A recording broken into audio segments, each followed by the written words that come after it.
In just a few days, the next wave of WNBA stars will hear their name called at the WNBA Draft. Aliyah Boston, the 2022 National Player of the Year and one of the top players in women's college basketball, is projected to be the #1 overall pick. The South Carolina standout announcing on Twitter that she will enter the draft, thanking her teammates, family, coaches, and fans at South Carolina. That announcement came just one day after South Carolina's undefeated season ended with a loss to Iowa in the Final Four. And getting a look at the 2023 WNBA draft order there, the Fever with the #1 overall pick, followed by the Lynx, Wings, Mystics, that is via a trade from LA, and the Wings rounding out the top 5. We have our CBS Sports writer, Jack Maloney, joining us here on HQ for a WNBA draft preview. Of course, starting off with Aliyah Boston. A lot of the conversation around her was that her numbers were down this season versus last season. Also, she's sharing that responsibility with her team this past season, being double, even triple teamed sometimes. So just the general consensus, Jack, across the board is that Boston goes #1 overall to Indiana. How do you think her game is going to translate at the professional level? Yeah, no, I think there's really no question that her game is going to translate just fine.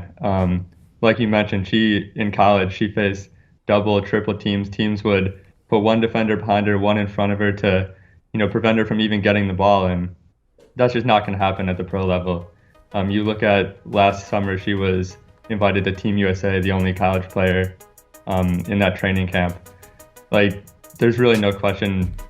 She has the size, she has the athleticism, the physicality, the skills. Like, she's gonna step in from day one, and I think possibly even be an all-star in her rookie season.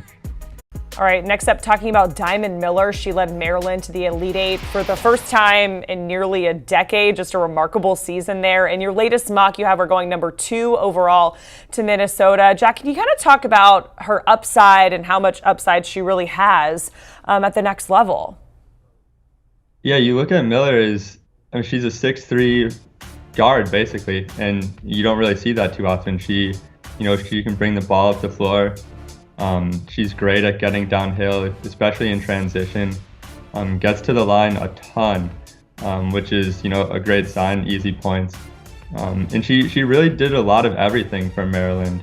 On both sides of the ball, scoring obviously, but a little bit of a playmaker as well.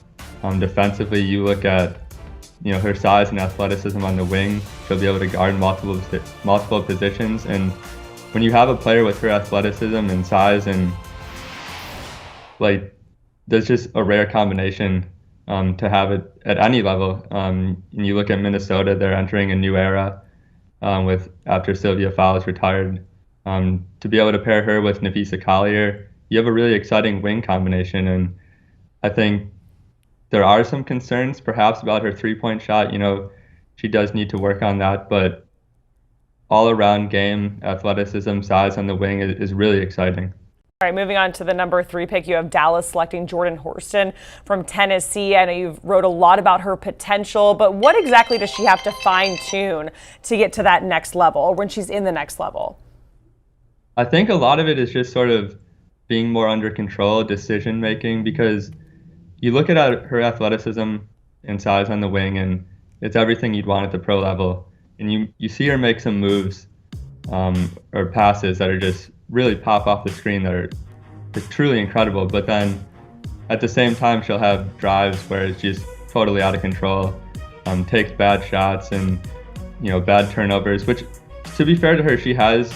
This season was much better in that regards than her junior season, but there's still a lot of times where you're just sort of scratching your head, just sort of wondering what she's doing out there. And that's obviously, you have less margin for error at the pro level, so she will have to sort of just rein things in a little bit. But I think if everything pops, there's a ton of upside there. And with Dallas's new head coach, Latricia Trammell, she's going to love Horston's defense. So I think this is a pick where Dallas having multiple first-round picks, you can, I wouldn't say it's a risk, but you can maybe reach a little and get Horston here at #3 because the upside is so high. And we'll talk about Dallas's other first-round pick in just a bit. But first, we want to talk about Washington. You have them taking Maddie Siegrist from Villanova. Obviously, the Mystics struggled when it comes to three-point shooting, one of the worst in the league last season. Jack, what do you think Maddie is going to bring to that roster? Yeah, I think if you look at what Siegrist did this season, she led the nation in scoring, almost 30 points a game, shot over 36% from three-point land, and just really a high-level scorer all over the floor. But you look at a Mystics team that, they have Elena Delle Donne, they have two elite defenders in the backcourt with Natasha Cloud and Ariel Atkins, but they do need a little bit extra scoring, especially when you look at Elena Delle Donne's not, at this point of her career, she's not going to be able to play, every game. They're going to need some scoring in the front court, and, Siegrist is the best in the country at that. So I think there may be some concerns about Siegrist's lack of athleticism or defense, but her scoring or shooting is going to translate to the next level, and I think it's a good fit here for the Mystics. All right, let's get back to Dallas, the Wings, and their second top 5 pick. In your latest mock, you have them taking Haley Jones from Stanford. Jack, Jones entered the season actually projected to be the number 2 pick.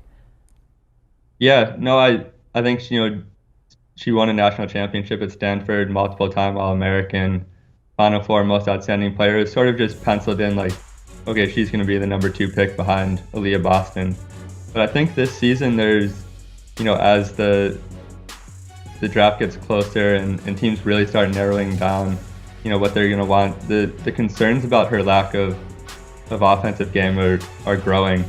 She essentially just doesn't even look at the rim outside of the arc, not a big three-point shooter. And that just makes it tough. Like, it's not to say that she's a bad player, because she has a ton of all-around skills, defense, playmaking, rebounding. There's a lot that she does really well, but when you can't shoot, and more specifically won't shoot, it just makes things difficult to figure out where to put you in a lineup. And you see the comp, I think, obviously would be Alyssa Thomas with the Sun. But Thomas is, maybe one of the most physical and athletic players in the league, just nonstop, relentless approach. And I'm not sure Jones has quite that level. And Thomas, there are instances where Thomas's inability to shoot makes it tough on the Sun. So if you're looking at Jones, who isn't quite that athlete, isn't quite that physical player, then you do have questions of how does she fit at the next level if she's not going to score. But that being said, if you get to number 5 and she's still on the board and you're the Wings and you have multiple first-round picks, I think it's a no-brainer at that point. All right, and Jack, just the landscape of college athletics in general, not just women's college basketball, but it just looks very different because of all the NIL deals, all the money that is there. So can you give us some examples of some players who maybe aren't going to enter the WNBA draft because of potential NIL money and deals? Yeah, definitely. There was a bunch this season, especially with players getting an extra season with the COVID year. You look at Rakia Jackson from Tennessee, who I would have had projected to go in the lottery. She's going back to school. Elizabeth Kitley from Virginia Tech, another first-round pick, is going back. J.C. Sheldon from Ohio State. You even look at Stephanie Suarez from Iowa State, who wanted to stay in school, but was actually denied an extra year by the NCAA. And with the NIL deals, players can make real money now, and especially when you're looking at a WNBA situation where a rookie's going to come in and make $75,000, and the max salary is about like $230,000. Is staying in school suddenly? There's some players who can make more than that with their NIL deals. So the landscape and the economics have just totally changed to where, especially on the WNBA side, it makes sense for players to stay in school, especially if they enjoy that, if they enjoy their team and think they have a chance to win a national title. Like, why not go back for another year? All right, that is CBS Sports writer Jack Maloney joining us here on HQ, breaking down his latest WNBA mock draft. You can also check that out over on cbssports.com. Thank you so much, Jack. We appreciate it. And taking a look at the odds to win the title in the WNBA from our partners over at Caesars, the Liberty. They have the shortest odds there at plus 110. Just on their heels, the Aces, the Mystics, Mercury, and the Sparks rounding out the top 5.